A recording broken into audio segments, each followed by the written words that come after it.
সোমবার রাতে প্রবল বৃষ্টি হয় পান্ডুয়া জুড়ে।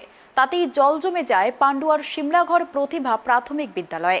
মঙ্গলবার ছাত্রছাত্রীরা স্কুলে এসে দেখে বিদ্যালয়ের প্রবেশপথে জল জমে গিয়েছে। স্কুলের মাঠে এক হাঁটু জল দাঁড়িয়ে। স্কুলে ঢুকতে গেলে তাদের কাদা জল পেরিয়ে ঢুকতে হবে। শিক্ষকরা ঝুঁকি নিতে চাননি। বাধ্য হয়ে জিটি রোডের পাশে চট পেতে পড়ুয়াদের নিয়ে বসে পড়েন স্কুলের শিক্ষক শিক্ষিকারা।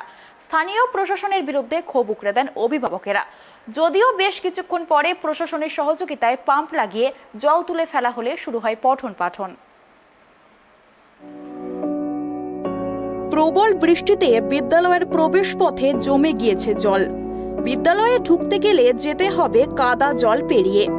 বাধ্য হয়েই রাস্তার পাশে চট পেতে পড়ুয়াদের নিয়ে বসে পড়েন স্কুলের শিক্ষক শিক্ষিকারা। ঘটনাস্থল পান্ডুয়ার সিমলাঘর প্রতিভা প্রাথমিক বিদ্যালয়।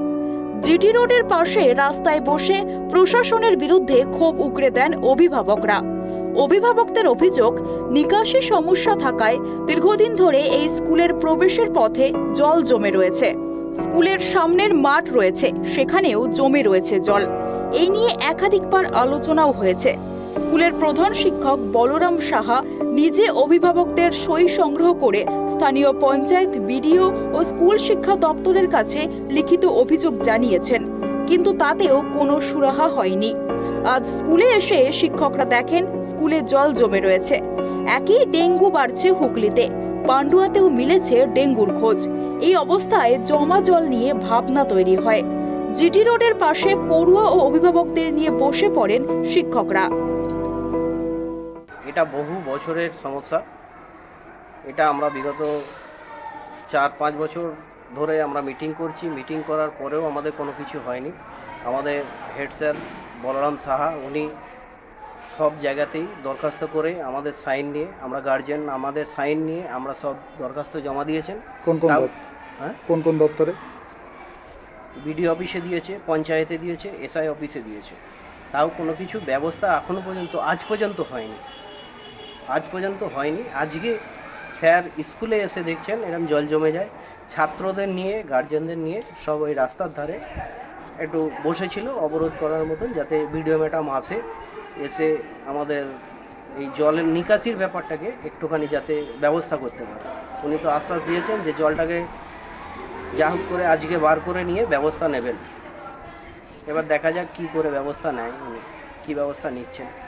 এর আগেও তো এরকম হয়েছিল। হ্যাঁ, এর আগেও ওরকম হয়েছিল, জল জমেছিল। তার জন্য আমরা ড্রেনটা করার জন্য আমরা বহু চেষ্টা করেছি, বহু জায়গায় অ্যাপ্লিকেশান করেছি।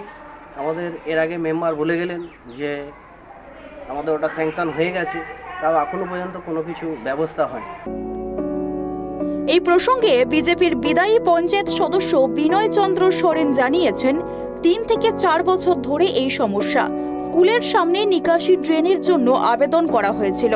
স্কুলের শিক্ষক বিভিন্ন দপ্তরে লিখিত অভিযোগও জানিয়েছিলেন। গত বছর মাপজোক করে অ্যাকশন প্ল্যানে ড্রেন কাটার ব্যবস্থা করা হয়। 7-8 মাস আগে মঞ্জুর হয়ে গেলেও কাজ হয়নি।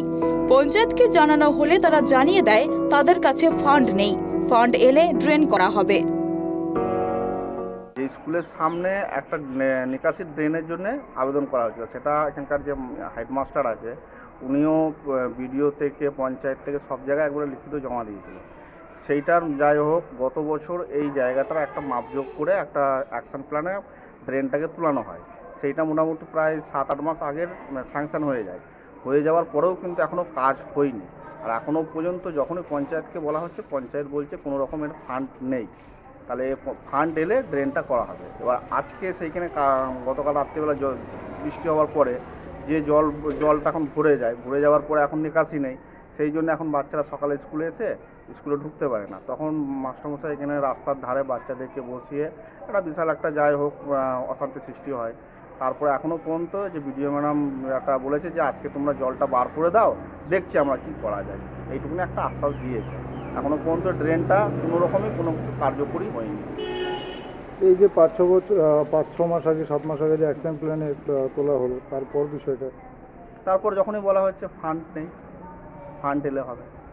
পঞ্চায়েত যেটা বলছে, দুটো ড্রেন স্যাংশন হয়ে আছে। এক হচ্ছে এইখানেরটা, আর 2 নম্বর ওইদিকে একটা ওই ইউনিসদের পাশে একটা বাড়ির একটা ড্রেন আছে। এই দুটো কিন্তু এখনও পর্যন্ত একটা কথাই যে ফান্ড খুলে স্কুলের বিজেপির দাবি উড়িয়ে তৃণমূলের পঞ্চায়েত সমিতির বিদায়ী সহসভাপতি সঞ্জয় ঘোষ বলেন, বিজেপির পঞ্চায়েত সদস্য 5 বছর সময় পেয়ে এলাকার কোনো উন্নয়ন করেনি, তাই প্রধানকে দোষ দিলে হবে না।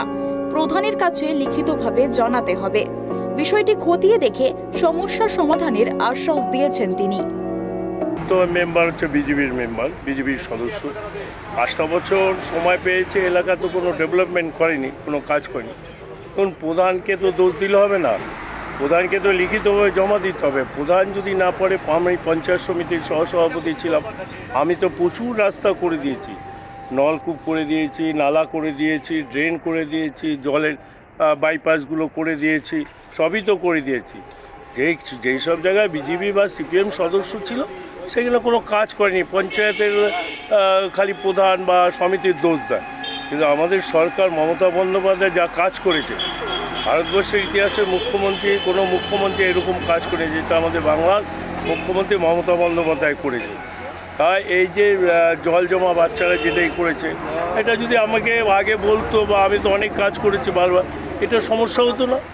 জল বৃষ্টি হবেই, জল সব কিছুই হবে, জল যা জমবে সেটা পাস করার তো দায়িত্ব সরকার বা আমাদের, আমরা তো সব জায়গায় করে দিয়েছি।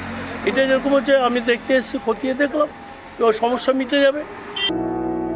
পরবর্তীতে প্রশাসনের সহযোগিতায় পাম্প লাগিয়ে জল তুলে ফেলা হলে শুরু হয় পঠন পাঠন।